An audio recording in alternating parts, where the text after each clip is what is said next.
구독과 좋아요, 알림 설정은 영상 제작에 큰 힘이 됩니다. 대입 원서인 커먼앱이 최근 업데이트한 자료에 따르면 2024년 3월을 기준으로 올 가을학기 대학 지원자 수가 지난해 같은 기간에 비해서 6% 증가했습니다. 이 자료는 4년제 대학 가을학기 입학을 위해서 커먼앱으로 접수된 원서를 포함합니다. 지난 3월 1일 현재 총 131만 3,763명의 신입생 지원자들이 커먼앱을 통해서 834개 대학에 원서를 냈습니다. 이것은 전년 동기 대비 7만 명 늘어난 수치입니다. 지원자 숫자가 아닌 원서의 총 숫자를 보면 지난해에 704만 1256개에서 올해 754만 1148개로 7% 증가했습니다. 2023-2024년 입시 사이클에서 지원자들이 원서를 낸 대학의 숫자는 2022-23년 입시 때보다 살짝 더 늘어난 것으로 나타났습니다. 지원자 한 명당 접수한 원서의 숫자가 지난해 5.66개에서 올해 5.74개로 약 1% 증가한 것입니다. 이처럼 올해 여러 지수가 상승한 것은 팬데믹 직전인 2019-20년 입시 사이클과 비슷한 양상입니다. 2020년부터는 팬데믹의 영향으로 입시에 많은 변화가 생겼습니다. 2019-2020년과 비교할 때 올해 4년제 대학의 지원자 숫자는 28만 5천 명 이상 증가했습니다. 먼저 지원자의 가구 소득과 인종, First Generation 여부에 따라서 올해 입시가 어땠는지 들여다보겠습니다. 올 가을학기 입시는 연방 대법원이 대학 입학 사정에서 지원자의 인종을 고려하는 행위를 금지하는 결정을 내린 뒤에 치른 첫 번째 입시입니다.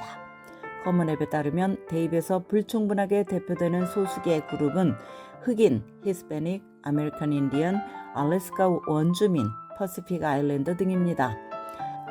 불충분하게 대표되는 소수계 URM 그룹의 지원자는 10% 늘었는데 이것은 URM이 아닌 그룹의 지원자 증가율보다 5배가 많은 수치입니다.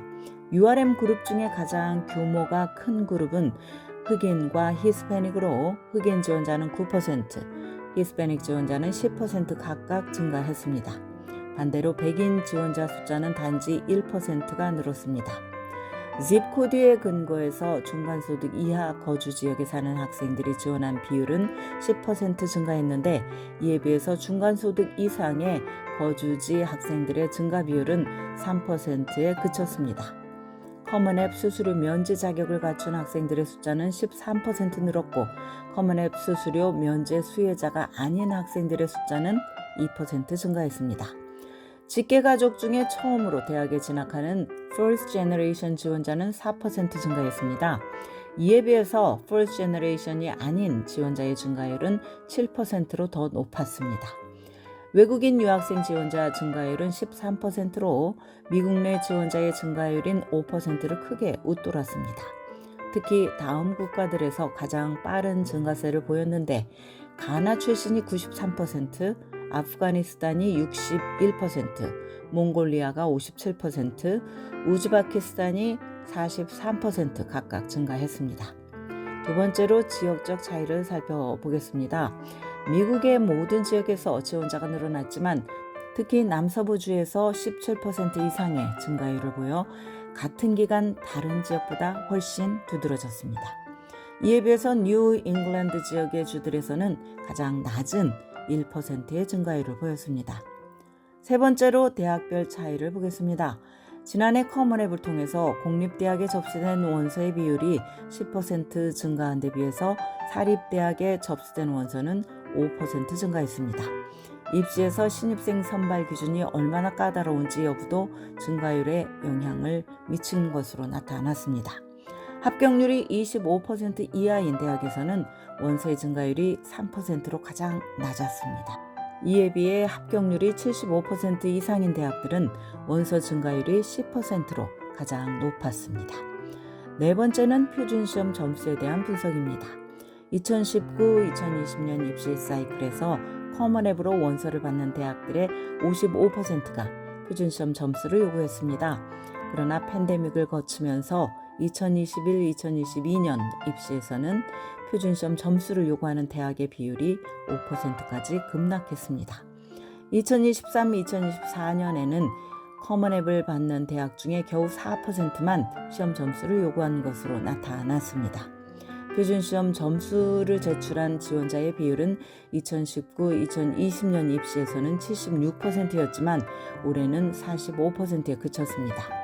2021-2022년 이후 표준시험 점수를 대학에 제출하는 지원자와 제출하지 않는 지원자의 차이는 더 벌어져서 제출하지 않는 쪽을 선택하는 지원자의 숫자가 늘어났습니다.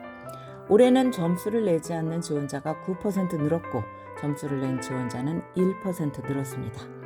최근 예일대, 다르머스대, 브라운대 등 일부 아이비리그 대학들은 표준시험 점수 의무화를 내년 가을학기 입시부터 부활시킬 것이라고 발표했습니다. 마지막으로 올해 입시는 우리에게 무엇을 던져주었을까요? 지원자가 6% 증가한 것은 상당히 큰 수치입니다. 대학 지원자가 늘어난 만큼 실제 등록률 역시 증가하는 현상이 지속될 것으로 보입니다. 그런데 몇 가지의 변수는 있습니다. 연방정부 재정보조 신청서인 팹사가 크게 바뀌면서 여러 문제점이 드러났습니다. 팹사 혼란으로 대학 합격자 중에 상당수는 재정보조 패키지를 받지 못해 발을 동동 구르고 있습니다. 또한 기대한 만큼 재정보조를 받지 못한 학생들이 등록을 포기할 가능성도 배제할 수 없습니다. 미국의 모든 대학이 커먼앱을 채택하지는 않기 때문에 커먼앱 회원이 아닌 대학들은 앞서 언급한 자료에 포함되지 않았고 2년제 대학인 커뮤니티 칼리지 원서도 포함되지 않았습니다. 커뮤니티 칼리지 등록률은 팬데믹을 거치면서 가장 많이 줄었다는 점을 감안해서 대학 입시 트렌드를 이해를 해야 할 것입니다. 지금까지 교육 전문 컨설팅 그룹 어드미션 메서스 진아킴이었습니다.